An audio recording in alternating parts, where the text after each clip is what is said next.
తమిళనాట ఏఐఏడీఎంకే పార్టీకి ఒకప్పటి అధినేత్రి, భారత రాజకీయాలను ఒకనాడు శాసించిన వ్యక్తి జయలలిత. ఆవిడ రెండు రంగాలను ఏలింది.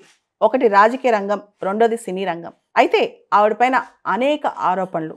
అతి ముఖ్యమైన ఆరోపణ అవినీతి ఆరోపణ. ఆవిడపైన డిస్ప్రపోర్షనేట్ అసెట్స్ కేసు, ఆదాయానికి మించిన ఆస్తులున్నాయన్న కేసు. దానివల్ల ఆవిడ జైలుకు కూడా వెళ్ళింది. ఒకప్పుడు ఆవిడ అడాప్టెడ్ సన్ పెళ్లి విషయంలో మొత్తం దేశమే అవాక్కైందనమాట. ఆ పెళ్లి అంత అట్టహాసంగా చేసింది. ఆ తర్వాత ఆవిడ స్నేహితురాలు శశికళ, ఈవిడ మీద కూడా చాలా కేసులే ఉన్నాయి. ఇవన్నీ పక్కన పెడితే చెన్నైలో కాకుండా బెంగళూరులో ఆ కేసులన్నీ కూడా విచారణ జరిగాయన్నమాట.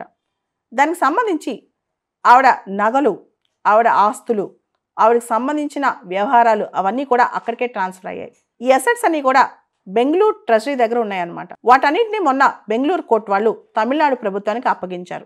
కర్ణాటక ప్రభుత్వం తమిళనాడుకు అప్పగించిన వాటిలో 27 కేజీల 558 గ్రాముల బంగారం, 1116 కేజీల వెండి, దాదాపు 1526 ఎకరాలకు సంబంధించిన భూమి కాగితాలు, ఇలా అనేకమైన వాల్యుబుల్స్ అన్నీ కూడా మొన్న కర్ణాటక వాళ్ళు తమిళనాడు ప్రభుత్వానికి అప్పచెప్పారనమాట. జయలలిత గారి అసెట్స్ కర్ణాటక నుంచి తమిళనాడుకు బదిలీ, ఇది మొత్తం కూడా కోర్ట్ అఫీషియల్స్, గవర్నమెంట్ అఫీషియల్స్ ఆధ్వర్యంలో జరిగింది.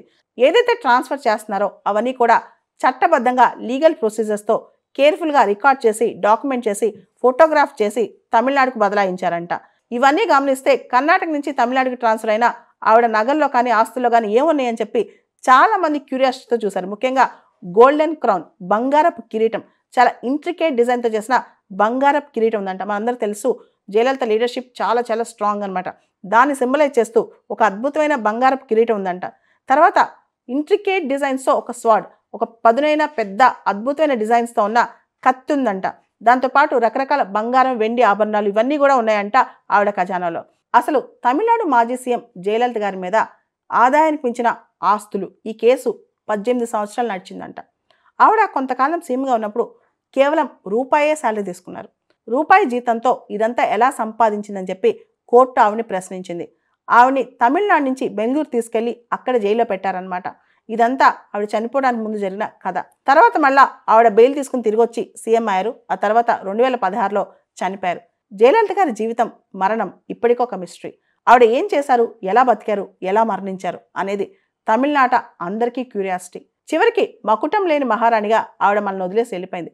కానీ బంగారు కిరీటం, బంగారు కత్తి, ఇలా ఎన్నో విలువైన ఆస్తులు ఇప్పుడు ప్రజలకు ఒక ప్రశ్నార్థకంగా మారాయి.